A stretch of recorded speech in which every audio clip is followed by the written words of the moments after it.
जय हिंद, नमस्कार। देखो, आजकल हम लोग एक बहुत इंपॉर्टेंट मैथ का टॉपिक देख रहे हैं, अनुपात समानुपात, और उसका ये लेक्चर नंबर 3 है।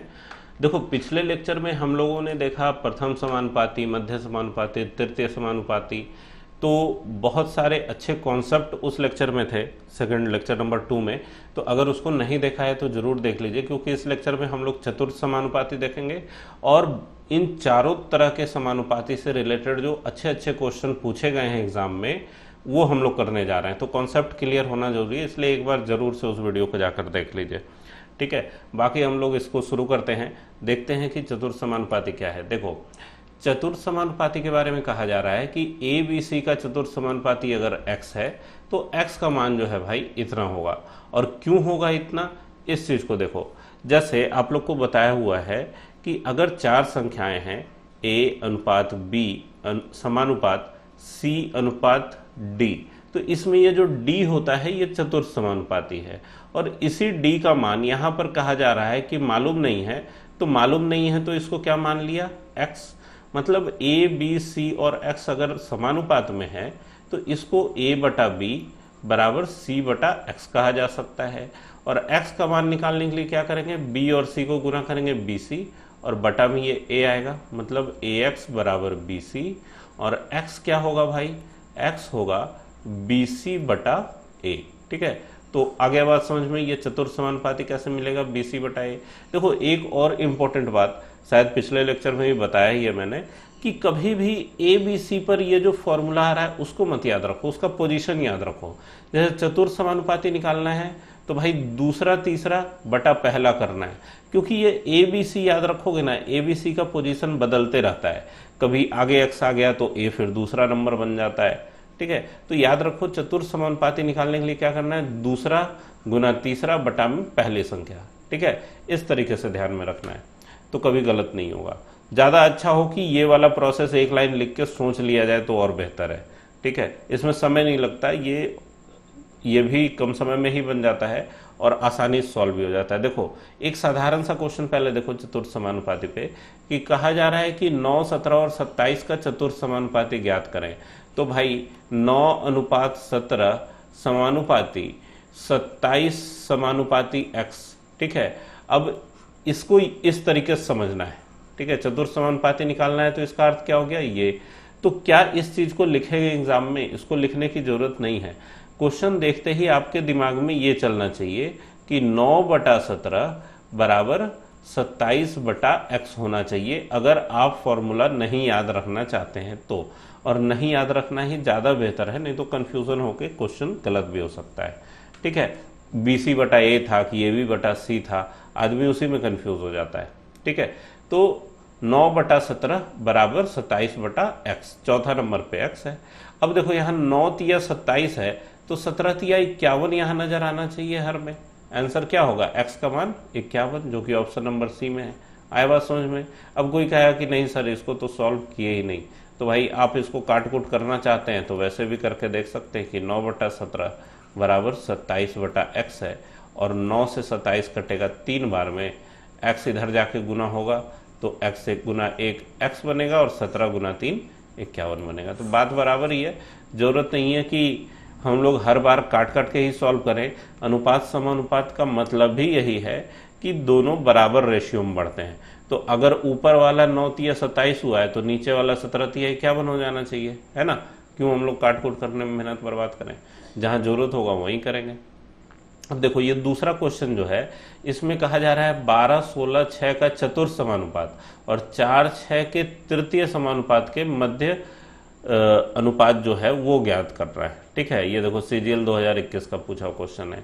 फर्क बस इतना ही है कि भाई एक चतुर्थ समानुपात और एक तृतीय समानुपात दोनों का क्वेश्चन को मिक्स कर दिया। ठीक है, तो कोई ये खतरनाक क्वेश्चन नहीं है। पहले वाले का चतुर्थ समानुपात निकाल लो, तो भाई 12 बटा 16 बराबर 6 बटा x होना चाहिए चतुर्थ समानुपात के हिसाब से, क्योंकि यहाँ पे चौथा वाला नंबर x जो है वो मिसिंग है ना। आप इसको क्या लिखते हैं, अगर पूरा लिखते तो, कि 12 अनुपात 16 बराबर या समानुपात कितना, 6 समानुपात x, 6 अनुपात x, इस तरीके से लिखते हैं। अब देखो, यहाँ 6 दूना 12 है तो क्या दूना 16 होगा? जरूर 8 दूना 16 होगा। तो x का मान क्या निकल के आ गया भाई? 8। और ये 8 क्या है? इसका चतुर्थ समानुपाती है। दूसरा बात क्या कहा जा रहा है? 4 6 का तृतीय समानुपाती। ठीक है, तो 4:6 समानुपात 6:x है ना। क्यों? क्योंकि तृतीय समानुपाती में आप लोग को बताया हुआ है कि तृतीय समानुपाती कैसे आता है? 4:6:x। तो यहाँ x तृतीय समानुपाती होता है और इसको फिर आगे लिखने के लिए हम लोग को इस तरीके से लिखना पड़ता है। ठीक है, तो इसको क्या लिख सकते हैं भाई? 4/6 बराबर 6/x, ये हम लोग लिख सकते हैं। अब देखो यहाँ पर या तो आप ऐसे कर लें कि 6 छगा 36/4 9 नजर आएगा, और नहीं तो फिर 2 से काटोगे तो 2 दूना 4 2 तिया 6, फिर 2 से ये 6 कटेगा 3 बार में, तो x का मान क्या आ गया? 3 गुना 3 9। अब एक बार जो है चतुर्थ समानुपाती आया 8, दूसरी बार तृतीय समानुपाती आया 9। ठीक है, इस x को अगर y मान लेते तो ज़्यादा अच्छा होता, क्योंकि दो अलग अलग तरह के वेरिएबल है तो दो अलग अलग तरह की चीज़ें हम लोग मान सकते हैं। ठीक है, तो यहाँ पर पहले वाले का चतुर्थ समानुपाती x और दूसरे वाले का तृतीय समानुपाती y का अनुपात क्या आ गया? 8/9, जो कि ऑप्शन नंबर 4 में है। आया बात समझ में किस तरीके से सॉल्व करना है इसको? कुछ भी मुश्किल नहीं था, 2 क्वेश्चन को मिला के एक क्वेश्चन तैयार कर दिया गया। ठीक है, देखो पिछला वाला क्वेश्चन भी हम लोग का पूछा हुआ क्वेश्चन था, है ना, आरआरबी एनटीपीसी का। तो मेरे वीडियो में जितने भी क्वेश्चन होते हैं सब प्रीवियस ईयर क्वेश्चन होते हैं, और अगर आप कायदे से पूरी सीरीज कर जाते हैं तो ना कोई क्वेश्चन छूटेगा और ना ही ऐसा कभी होगा कि आपको एग्जाम में जो क्वेश्चन आ रहा है वो मेरे वीडियो से नहीं आए। ठीक है, हर क्वेश्चन आपको ऐसा लगेगा कि अरे ये तो देखा हुआ है वीडियो में। ठीक है, तो बहुत इंपॉर्टेंट है कि हर क्वेश्चन को आप लोग बारीकी से सीखें। और देखो बहुत इंपॉर्टेंट बात यह भी है कि जब भी आप मैथमेटिक्स पढ़ते हैं, किसी भी चीज़ में कहीं भी फंस रहे हैं, तो ज़रूर दिमाग में यह आना चाहिए कि ऐसा हो क्यों रहा है। बस इसलिए नहीं कि हाँ भाई BC/A है तो रट लिया BC/A, क्यों हो रहा है इस चीज़ को सीखने की कोशिश कीजिए। मैथमेटिक्स पढ़ने में मज़ा भी आने लगेगा और आसान भी लगेगा। ठीक है, देखो क्या कहा जा रहा है कि x 12.8 और 64.8 का मध्य समानुपाती, और y के बारे में क्या कहा जा रहा है कि इन दोनों का तृतीय समानुपाती है, तो इसका मान निकालना है। ठीक है, तो पहले तो x के बारे में समझो। x जो है वो मध्य समानुपाती है, तो मध्य समानुपाती का फॉर्मूला क्या था कि x बराबर क्या हो जाएगा? संख्याओं का गुणनफल का वर्गमूल, मतलब √12.8 गुना 64.8। ठीक है, देखो बहुत बढ़िया है। अगर हम लोग देखो 2 का पावर आप लोग को कई बार बताया है, 128 दूना फिर क्या आता है? 256, और 256 होता है 2 का पावर में, है ना। 256 होता है 16 का वर्ग। तो अगर इसमें से इस 64.8 में से 2 लेके इसमें दे दोगे तो ये क्या नजर आएगा? देखो ये नजर आएगा 256 मतलब 25.6, और गुना इसको आधा कर दिया तो ये क्या नजर आया? 32.4। ठीक है, अब देखो 2 अंक पर दशमलव है। ठीक है, तो उत्तर में एक ही अंक पे दशमलव होगा, इस बात को याद रखना है। और दोनों दशमलव को हटा लो या फिर बटा करके 10 निकालोगे तो लिखने में समय जाएगा। तो याद ये रखना है कि 2 अंक पर दशमलव है तो उत्तर में 1 अंक पर दशमलव होगा। ठीक है, अब 256 का वर्गमूल क्या होता है भाई? 16, है ना। और 324 का वर्गमूल क्या होता है? 18। तो 16 गुना 18 बटा 10, है ना, मतलब 1 अंक पर दशमलव हम लोग को देना है। तो भाई 16 गुना 18 अगर हम लोग करेंगे, ठीक है, तो कितना आएगा? या तो आप गुना करें या इसको छोड़ भी सकते हैं, क्योंकि बाद में फिर हम लोग को काटकूट करना ही है। ठीक है, इसको रहने दो, क्यों गुना करने पे मेहनत करें। ठीक है, बाकी किया जा सकता है, कोई मुश्किल काम नहीं है। ठीक है, देखो दूसरा वाला बात क्या कहा जा रहा है कि y जो है वो 38.4, y अनुपात 38.4। ठीक है, सॉरी, y तृतीय समानुपाती है तो 38.4 अनुपात 57.6 अनुपात y, इस तरीके का चीज़ है। और इसको जब आप समानुपात में लिखेंगे तो इन दोनों का अनुपात फिर इन दोनों का अनुपात ऐसा नजर आएगा। मतलब ये क्या नजर आएगा भाई, 38.4 अनुपात 57.6 समानुपात 57.6 अनुपात y, ऐसा नजर आएगा, है ना। ये समझाने के लिए लिखा जा रहा है। आपको एग्जाम में सीधे इसको क्या लिखना है, ऐसे लिखना है कि 38.4 बटा 57.6 बराबर 57.6 बटा में y, है ना।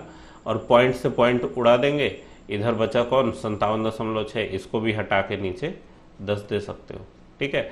तो देखो x का मान इतना आया है और y का मान यहां से निकल के आ रहा है। देखो काट कूट कर सकते हैं आप, लेकिन फिलहाल अभी हम करने से मना करेंगे, क्योंकि हम लोग लास्ट में अगर काट कूट करें 576 गुना 576, 576 किसका वर्ग होता है भाई, बताओ कमेंट में बताओ जल्दी से। 576 किसका वर्ग है, 576 24 का वर्ग होता है, मतलब ये 24 गुना 24 है, ठीक है। तो इस बात को ध्यान में रखते हुए अब देखो x का मान यहां पर निकल चुका है, हम लोग को x का मान पता है, y का मान भी पता है। तो हम लोग यहाँ पर 2x बटा y करना चाहते हैं, तो हम लोग को यहाँ क्या लिखना होगा, देखो ध्यान से क्या लिखना होगा। 2x बटा y करना अगर चाहते हैं तो 2 गुना 16 गुना 18 और बटा में 10, ये हो गया 2x, ठीक है 2x, और बटा में y करना है, मतलब y का ये टोटल वैल्यू जो है वो यहाँ पर रहेगा, मतलब 576 गुना 576 गुना 384, जो नीचे था वो ऊपर चला जाएगा 384। अब इसी को काट कूट के हम लोग को उत्तर लाना है, ठीक है। इसको काट कूट के उत्तर लाना है, थोड़ा सा ऊपर का मिटा देते हैं ताकि लिखने में आसानी हो, ठीक है। देखो यहां पर ये जो 576 था उसका एक 10 नीचे आया था, ठीक है। तो ये 10 यहाँ 384 के साथ था, ये वाला 10 यहाँ ऊपर भी जाएगा 384 के साथ गुना होने के लिए। तो भाई इस 10 का तो कोई मतलब रहा नहीं, ये खत्म हो गया। अब हम लोग इसको क्या कर सकते हैं, काट लो, जिससे साधारण तरीके से जिससे काटने में सुविधा समझ में आए उससे काट लो, ठीक है। देखो 8 से ही काट लो मान लो, ठीक है, या 16 से भी काट सकते हैं, क्योंकि ये 24 गुना 24 है। तो 24 में एक बार 6 चौका 24 आता है, तो दूसरी बार भी 6 चौका 24 आएगा, 4 चौका 16 यहाँ नजर आ रहा है। और काटोगे तो 6 गुना 6 36 नजर आएगा, बिना सॉल्व किए हुए भी आप कह सकते हैं। वैसे देखिए 16 तिया 48, ठीक है, और 7 2 9 16 छक 96, 36 आ गया। 18 दूना 36, ये कट गया। अब देखो 384 और 576 को बहुत आसानी से काटा जा सकता है। देखो यहाँ भी हम लोग काट सकते थे, लेकिन जानबूझ के आप लोग को नहीं बताया कि आगे काट के आपको एक साथ कैसे कैलकुलेशन करना है, ये हम बताना चाह रहे थे। देखो 19 के पहाड़ा में देखो 19 दूना 38 और 19 तिया 57 होता है, और 2 दूना 4 2 तिया 6 दिख रहा है, मतलब 192 से अगर काटोगे तो यहाँ 2 बार में कटेगा, 192 से ये 3 बार में कटेगा, नहीं 192 का दुगना करोगे तो आएगा 384, और 3 गुना करोगे 192 का 3 गुना, तो 19 तिया 57 आगे नजर आ रहा है, और 2 तिया 6 576 नजर आएगा। तो आंसर क्या हो रहा है भाई, 2/3। आए बात समझ में, किस तरीके से सॉल्व करना है, कैलकुलेशन कैसे आसान करना है, ठीक है। अब देखो यहाँ पर क्या है, देखो एमटीएस में सेम टाइप का क्वेश्चन एमटीएस में पूछा है, डाटा थोड़ा सा चेंज है। क्या कहा जा रहा है, 24 और 150 का मध्य समानुपाती। तो भाई 24 और 150 का मध्य समानुपाती निकालना है, तो मध्य समानुपाती का फॉर्मूला क्या है, रूट अंडर में संख्याओं का गुणनफल 24 गुना 150। अब देखो इसको अगर सॉल्व करना है तो फिर इसको पूरा बांट के फिर हम लोग जब निकालेंगे वर्गमूल, तो वो यहाँ पे ज़्यादा महंगा पड़ जाएगा।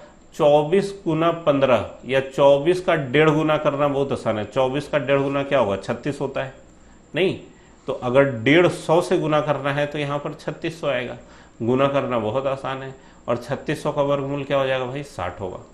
तो इसका मध्य समानुपाती तो मिल गया 60, और 12 और 6√5 का तृतीय समानुपाती चाहिए।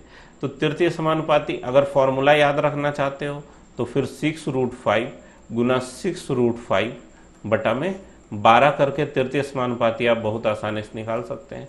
6 दूना 12, 2 तिया 6 और √5 गुना √5 होता है 5, 5 तिया 15 नजर आएगा, है ना। ये होगा तृतीय समानुपाती। लेकिन देखो अगर मान लो फॉर्मूला नहीं याद रखते हैं तब आप तृतीय समानुपाती के लिए क्या लिखेंगे, 12 बटा 6√5 बराबर 6√5 बटा में x।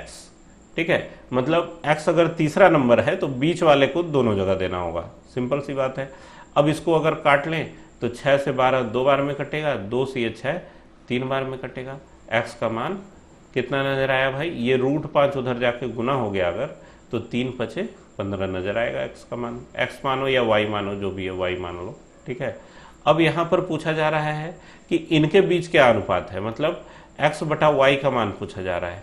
तो x बटा y क्या हो जाएगा, 60 बटा 15 और 15 से 60 कटता है 4 बार में, मतलब 4:1 का अनुपात आएगा। ऑप्शन नंबर 4 ही हो गया। आया बात समझ में, किस तरीके से सॉल्व करना है।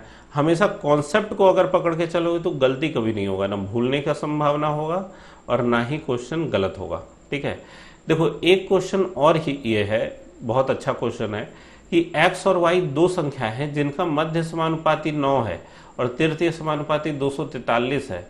तो x और y का मान बताइए, मतलब संख्या बताइए। यहाँ मध्य समानुपाती और तृतीय समानुपाती दिया हुआ है। तो भाई अगर मध्य समानुपाती और तृतीय समानुपाती दिया हुआ है और सीधे संख्या पूछा जा रहा है तो हम लोग जानते हैं कि जो मध्य समानुपाती होता है वो रूट अंडर संख्याओं का गुणनफल होता है। तो इसका मतलब संख्याओं का गुणनफल जो है, संख्याओं का गुणनफल वो मध्य समानुपाती के वर्ग के बराबर आना चाहिए। मध्य समानुपाती में ये चीज बताया हुआ है आप लोग को।